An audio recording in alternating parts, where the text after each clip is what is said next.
Hey guys, sorry if I sound like absolute shit, I have a cold.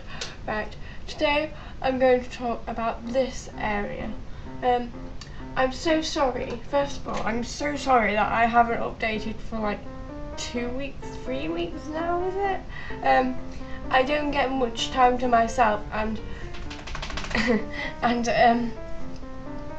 yeah, this happens quite a bit. Well, I can't explain it. Technically, because I have quite a busy life, I don't get very much time to myself, like without my parents being in the house. So it's very rare I will be able to do this like talking tutorial, but hopefully in the future, if I can ever be bothered, I shall just be doing normal tutorials like I do on my Colours of the Otaku channel, with like the writing at the bottom. So yeah, that will work. Right. Yeah, we're just talking about these tools today. I might like start talking about some of these, maybe if I can be asked.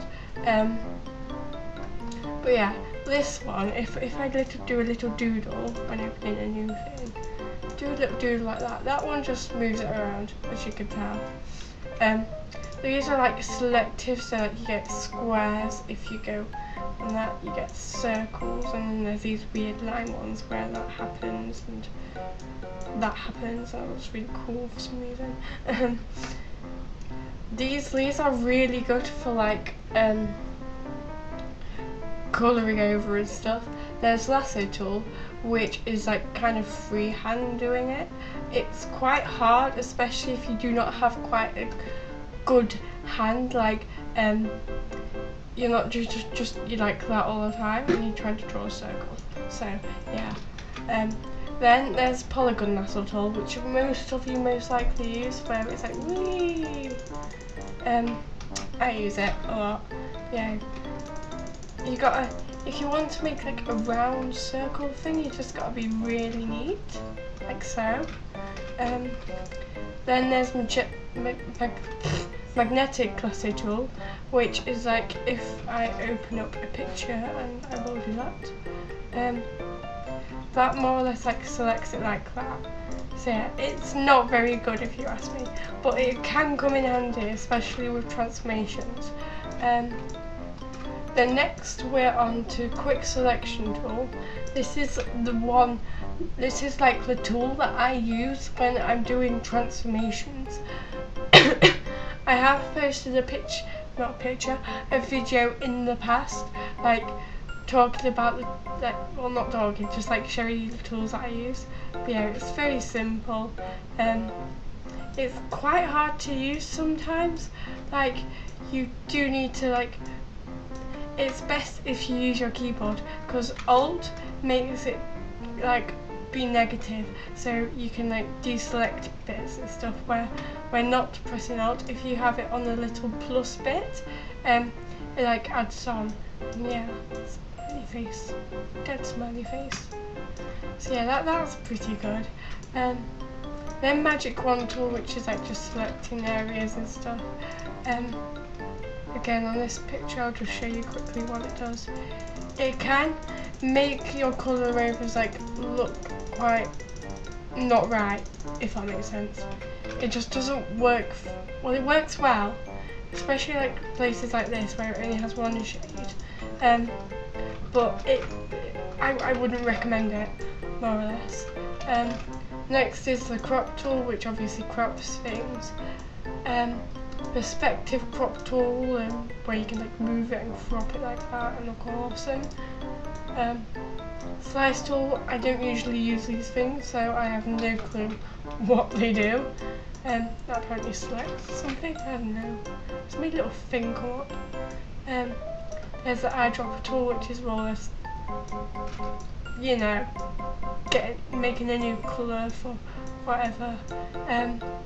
Colour Sampler Tool, I have no clue what that is, to be honest. I'm making all these weird things come up and I don't know how to get them off. Ruler Tool is like more or less a ruler, just put it in place and then move it or something. I don't know. I don't use these, so I'm sorry. Then note tool to make notes. Then if you click on it or something, it comes up on the notes. Woo! Look at me, I'm losing my voice. There we go. There we go. Yeah, I usually just keep it on the eyedropper tool. It's much more easier. Spot healing brush tool. That I have. That's how I can explain it, I guess. It does that. I don't know why it does that. Is it supposed to do that? I don't know. Healing brush tool. I'm just going to show you what this is. It's much more easier. Oh, healing brush tool is cool. Like, say if you wanted yellow over here, it does that. It's really cool, and you can like duplicate it. It's so yeah, that's a good thing. I like that patch tool. You do that, and I don't know. You can move it.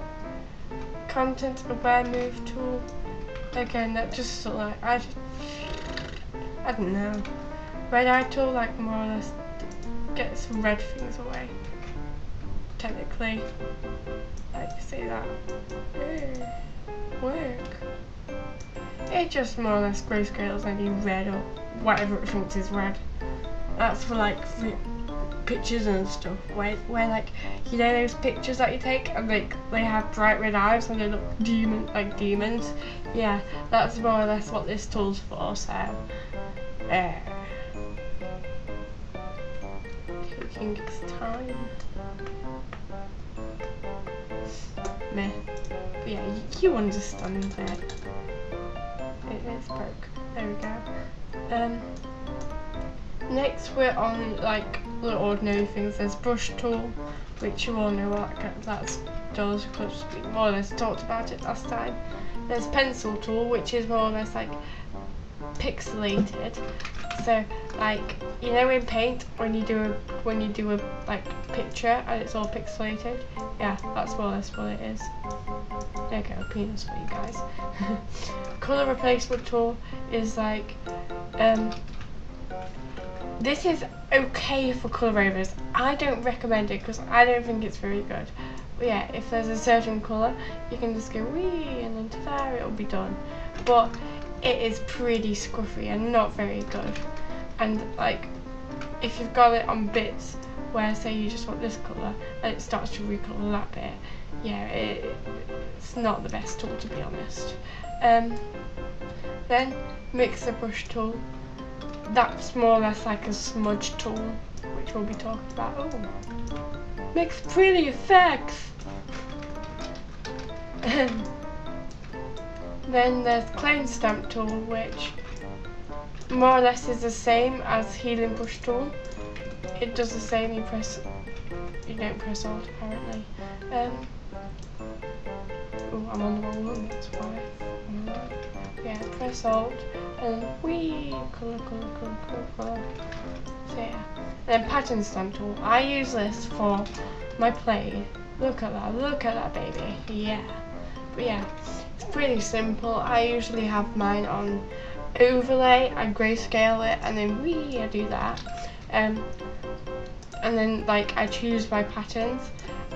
FYI, I'm going to teach you how to load patterns. You go onto that little toolbar thing and you press load patterns. If you have downloaded patterns and stuff, yeah, you can more or less create patterns that, well, load them onto your screen and then scroll down and then there they are. I will also, if I do get the chance to talk about like file, edit, image layer, etc., I will teach you how to make your own patterns.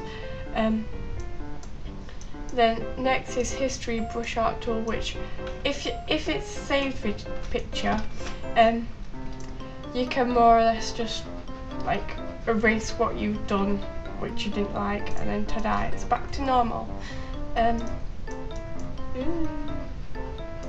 So yeah, I don't usually use this tool. I usually use eraser and have it on erase history. And then art history brush tool, that just makes things pretty. To be fully honest.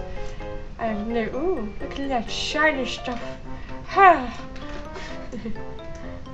Then yeah, there's the eraser tool, which I just talked about. It obviously erases things. And if you go on erase history, if there's like bleh, something like that, and you don't like it, you can just erase it. Like the art history brush tool, like I just said, I usually use this one because it's much easier. There's background eraser tool, which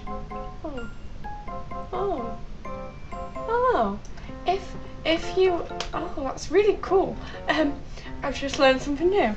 If you have a picture on background and you're trying to use the eraser to make it like a vector tool, like you know where it's got like all the squares and stuff, apparently if you use background eraser tool, it gets rid of it like that, but it does change the layer into a different layer and not a background layer. Magic eraser tool, oh that's cool, that you click and erase more or less. One bit. There we go. That's really cool. Yay, I'm learning things new from my own videos. I'm having fun. I'm sorry guys. Yeah, again, if you want this to be a background image and it changes it into a layer 0, then sorry. I don't know how to fix that. If I knew I would tell you, but I don't, sorry. Yeah, that's really cool. Ha. Then there's gradient tools, which obviously you all know what that does. Again, I usually have mine on overlay, but some things I do have on colour. And I talked about these kinds of stuff in like my last video, so you all know what they do. For grayscale and going like that, it looks pretty and stuff. Then there's reverse, which just more or less reverses it. Then there's differ, fuck knows what that does. Transparency, again, fuck knows, I just keep them all ticked. Then there's there's a circle one, there's the thing that does that, there's that one which doesn't make any difference, and there's diamond like tool thing. Then paint bucket tool, you can just fill things out with that. If I have a picture and I copy and paste it and it like moves over there or something, to like make sure that doesn't happen, with my paint bucket tool, I change a lot of opacity down to 1, and then like any vector bits I just kind of simply fill in like so. And yeah, if I copied and pasted that, then it would stay in the same place, which is really awesome. And like there's a tolerance, I don't know how to figure those bits out, but yeah, that's just simply doing that, which isn't very good for colours, but you can do colours with it. See, but again, it is not very good, so I wouldn't recommend it, put it that way. I'm just having fun changing this, to be honest. Then we're on to blur tool, which obviously blurs things out. Usually when you get Photoshop, the strength is on 50. I changed mine to 100. I don't think that the blur tool is very good with Photoshop, where on Paint Tool's site it blurs it out how like you really want it to be blurred out, and you can change it and stuff, whereas if you want this to be really blurry, you have to be like blurring it out for like absolutely ages, and that's really annoying. And there's a sharpen tool, which if I just sharpens it, and that's on 50% if you can't tell.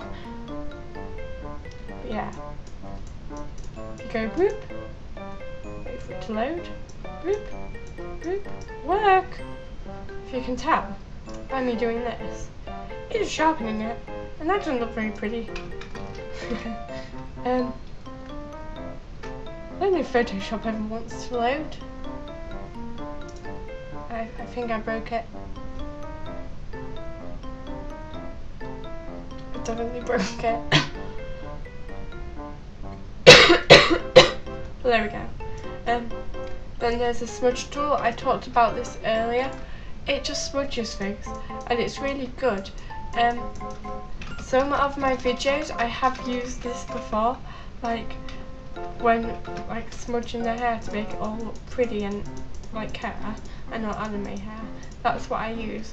But you've got to, if you decide to do this, you've got to be careful of the face because you don't want the face to go all weird. So yeah, I tend to select the hair and then use a tool, because that way you can like do the hair how you want it to look and stuff without changing any of the faces. This is what I might talk about this in like one of my next videos, but yeah, it's one of the things that I use. Well, like the layers and stuff. I will talk about that, I promise. Then there's like the dodge tool.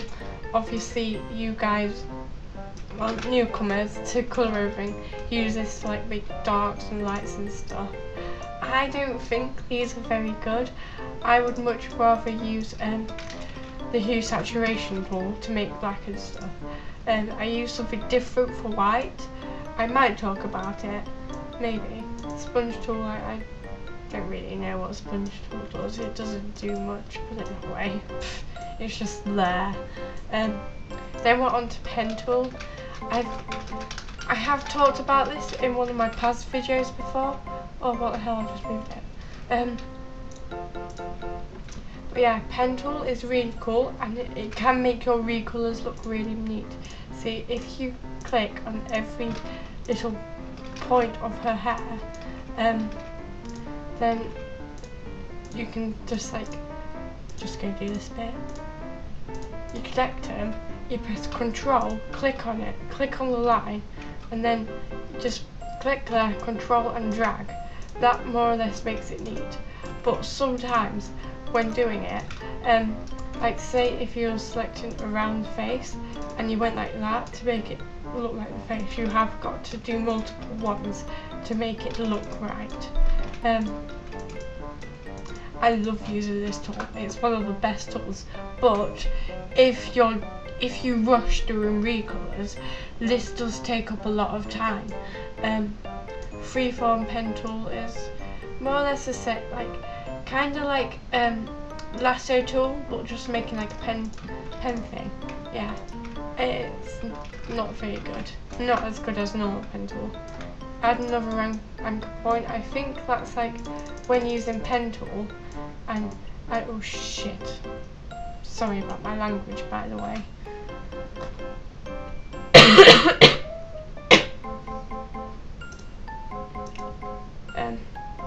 Yeah, I think an anchor point tool is just like adding new ones of that, which I more or less told you to do just by like clicking Control, yeah, just clicking on it and it will add. I don't have it on anything special, I just do it. Sorry if your computer doesn't do it. I have a different computer than you. I have a better one, obviously. Not really. If this ever wants to load, delete anchor tool obviously like removes things that you don't want. So say if you just didn't want those things, and you're like, yeah, then you can obviously do that. Convert point tool, that just like moves it around and stuff, which is cool. Like say if using pen tool and you wanted that to be different, like that could like make it a bit more pointier for you. But I just simply do that like with pen tool, just by clicking on these little things and then moving it around. I do press Control to make it work like, because yeah, if you don't press Control, that happens. It's like, oh no, I didn't want to do that. So yeah, next we're on text. My computer usually goes a bit, it's weird on mine. I'll show you on the blank from this. But yeah, if I put something in and put hello, for instance, and then press that, or press exclamation point, it comes up at the beginning, and I have no clue how to fix this. So I have, yeah, Photoshop CS6, what the hell are you doing? But if you press exclamation point first and then put hello, ta-da! It's why I don't really do much text stuff with this. Vertical text type is like doing it the opposite way. Help! Horizontal type mask tool. Oh fucking hell. Yeah, that just makes the background more or less. Oh, and it's accent, which is pretty cool. Vertical type tool is technically the same. Bitch. Yeah, that was pretty cool. Delete you. Next is path selection tool, which is like you make a path, because these are called paths for some reason. It doesn't look like a path. You can just move it around. So if you don't have it in the right place, you can just quickly move it around like you do. Directional selection tool, it works the same apparently. I have no clue. Oh, yeah. Apparently if you press Alt, you can make duplicates, which is pretty cool to be honest. And then there's like things. I usually use custom shape tool. Like if you've watched one of my recent ones about my pastel garth, and I'm so sorry if like satanic upside down crosses offends you or anything, but I do use that like for my stuff. There's rectangle tool, which makes a path. There's rounded, eclipse, polygon. Oh, that's massive. Let's make that smaller. Line tool, which just creates lines, and lines.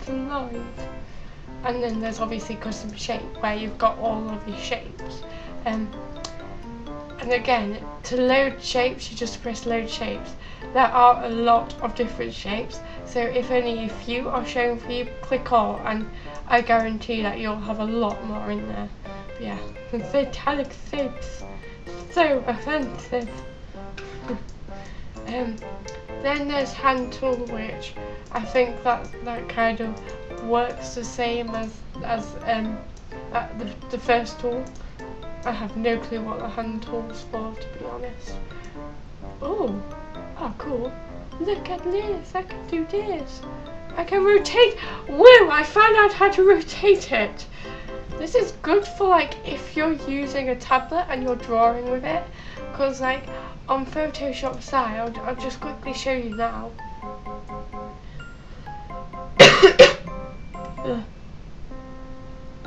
Like, just casually open the thing.